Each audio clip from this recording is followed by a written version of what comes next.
Olá, amigos, estudantes da lição da Escola Sabatina. Você é muito bem-vindo aqui, domingo 28 de junho de 2020, para juntos meditarmos e considerarmos a Palavra de Deus para esse trimestre que começamos ontem com uma nova lição. E o título de hoje é Oferecendo Oportunidades de Salvação. Sim, a pergunta é: quem oferece para quem? A resposta é fácil, não é isso?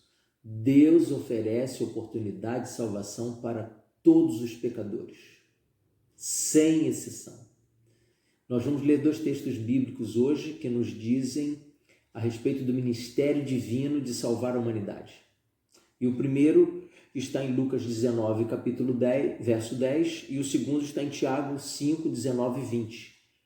No primeiro texto, em Lucas 19, 10, você lê o seguinte: porque o Filho do Homem veio buscar o que estava perdido.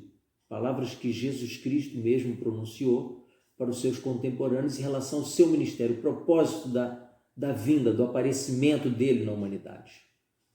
O segundo texto, ele é um texto de Tiago, no capítulo 5, 19 e 20, os versos. Ele é um pouquinho diferente, mas na sua essência diz a mesma coisa. Meus irmãos, verso 19, se algum entre vós se desviar da verdade e alguém o converter, sabei que aquele que converte o pecador do seu caminho errado salvará da morte a alma dele e cobrirá multidão de pecados. É uma promessa, um desafio. É uma palavra profética que pode se cumprir na vida de qualquer pessoa que ajuda alguém a se desviar do caminho errado. Veja bem, nós estamos considerando de fato alguém que já conheceu a verdade, ou pela revelação da natureza, ou pela revelação inspirada das Santas Escrituras, e que de alguma forma renunciou a esse projeto e está se encaminhando de novo para os braços do pecado. Então, eu e você podemos entrar como intercessores na história dessa pessoa e permitir que, através da ação sobrenatural do Espírito Santo, o rumo seja corrigido na direção de Deus, o Pai. Deus oferece diariamente oportunidade de salvação para todas as pessoas. Todas. Deus não faz acepção de pessoas, nem escolhe quem Ele vai salvar. Ele nos deu o livre-arbítrio para escolhermos ou não o seu plano de salvação. Sim, nós somos livres para nos aproximarmos de Deus e somos livres para nos afastarmos dele, sempre que desejarmos. Eu e você precisamos entender que o amor indescritível de Deus estará sempre, sempre, sempre enviando o Espírito Santo para falar conosco, na tentativa, na investida de nos recolocar na presença maravilhosa de Deus.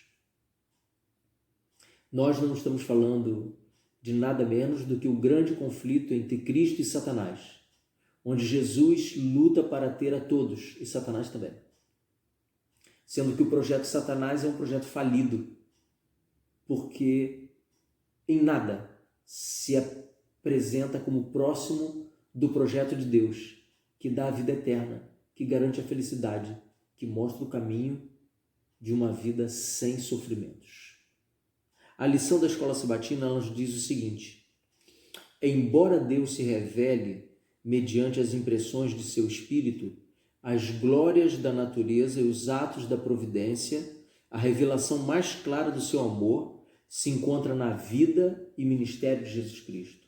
Eu e você podemos olhar para o sol, para as estrelas, para a lua, podemos olhar para a fauna, para a flora, todas as árvores, todos os animais. Nós podemos olhar para a beleza das águas, dos mares, dos oceanos, dos rios, das cachoeiras.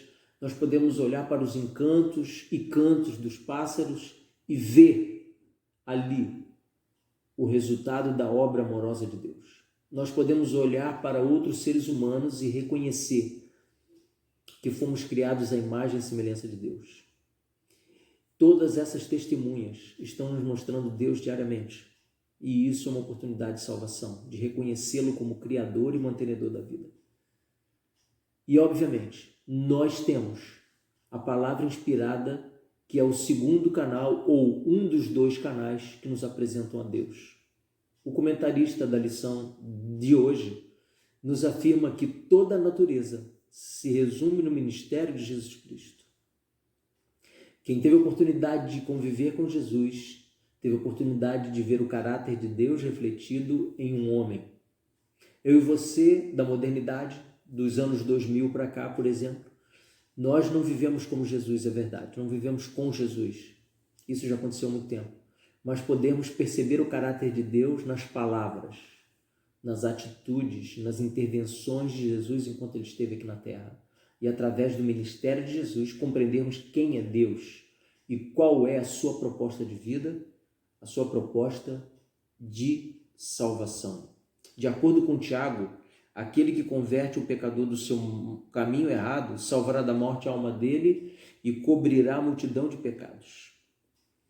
Agora, a lição nos traz um comentário muito importante sobre natureza e sobre Deus. E eu quero dividir com você na íntegra.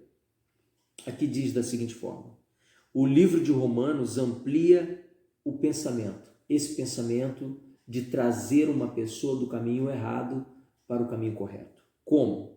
Em Romanos capítulo 1 e 2, tanto os gentios que viram a revelação de Deus na natureza, quanto os judeus que receberam a revelação profética de Deus nas Escrituras, estão perdidos sem a figura de Jesus Cristo em suas vidas.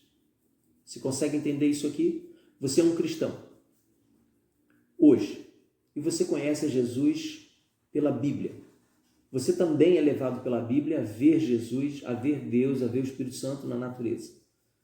Mas se você não tem Jesus Cristo, se você o abandona, se você o renuncia, não adianta você dizer para você mesmo que você conhece a Deus ou que você o reconhece na natureza. Porque qualquer ser humano que teve a oportunidade de reconhecer a interferência, a existência e a providência divina e o renuncia, ou seja, não entrega o seu coração a Jesus Cristo e aceita o seu sacrifício na cruz do Calvário, está completamente perdido e longe da graça de Deus. O texto continua explicando. Em Romanos do capítulo 3 a 5, o apóstolo Paulo revelou que a salvação vem pela graça que nos é concedida mediante a fé. Ou seja, se você não acredita em Deus, se você não acredita em Jesus, como que a graça de Deus, que é a pessoa de Jesus, vai te alcançar? Segue assim o pensamento. Em Romanos 6 a 8, ele descreveu como a graça que justifica cada cristão também santifica. E aí o apóstolo Paulo faz um discurso sobre santificação, que é um passo de cada vez numa vida cristã transformada sob a influência do Espírito Santo, nos afastando do pecado e nos aproximando de Deus. O texto segue dizendo, em Romanos 10, ele declarou que todo aquele que invocar o nome do Senhor será salvo. Está no verso 13 do capítulo 10. Mas o curioso é que ele diz que ninguém pode invocar o Senhor se não crer. Como você vai pedir socorro a Deus se você não crê que Ele pode lhe dar a devida providência? Como? Eu e você precisamos crer em Deus. Isso é um ato de fé. Você está crendo naquilo que não pode ver, mas que pode perceber a ação, a influência e a interferência na sua vida diária. Portanto, somos elos de Deus aqui na terra para ligar pessoas aos céus. E se nós nos desviarmos do caminho, o Senhor Deus enviará pessoas instruídas pelo Espírito Santo para buscar corrigir a nossa rota de voo, fugindo do pecado e nos direcionando para os céus. Eu divido com você o comentário da lição que diz o seguinte: é verdade que Deus se revela de várias maneiras. Ele não está limitado ao nosso testemunho. Davi disse: os céus proclamam a glória de Deus e o firmamento anuncia as obras de suas mãos. Um dia discursa outro dia e uma noite revela conhecimento a outra noite. Não há linguagem nem palavras e deles não se ouve som algum. É verdade, a natureza está silenciosa, dizendo a existência de Deus durante 24 horas por dia. Deus não precisa do meu testemunho nem do seu. Ou seja, mais uma vez repito, quando eu e você somos convidados a participar do plano da salvação, em evangelizar pessoas, apresentar Jesus, nós estamos recebendo um privilégio do céu que deve ser respondido com gratidão. Gratidão e ação, trabalho. Não é isso? O ministério do Espírito Santo em nosso coração cria em nós o desejo de conhecer a Deus. É algo miraculoso. Esse anseio pela eternidade dentro de cada pessoa é uma poderosa prova da existência de Deus. Eu e você só desejamos viver eternamente nos céus porque Ele existe e nos convenceu disso através do Espírito Santo. E para encerrar, o último comentário diz assim: cada vez que experimentamos o amor quando não merecemos ou um ato gentil inesperado, vemos de modo tangível uma revelação do caráter divino.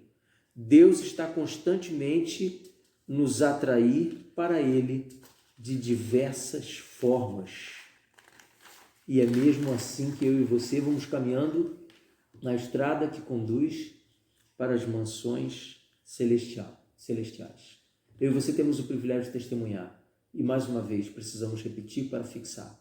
Testemunhar é dizer para as outras pessoas o que Deus fez e faz por nós diariamente, tanto de pequeno quanto de grande. Porque para Deus o importante é nos manter vivos, ligados a Ele, para produzirmos bons frutos.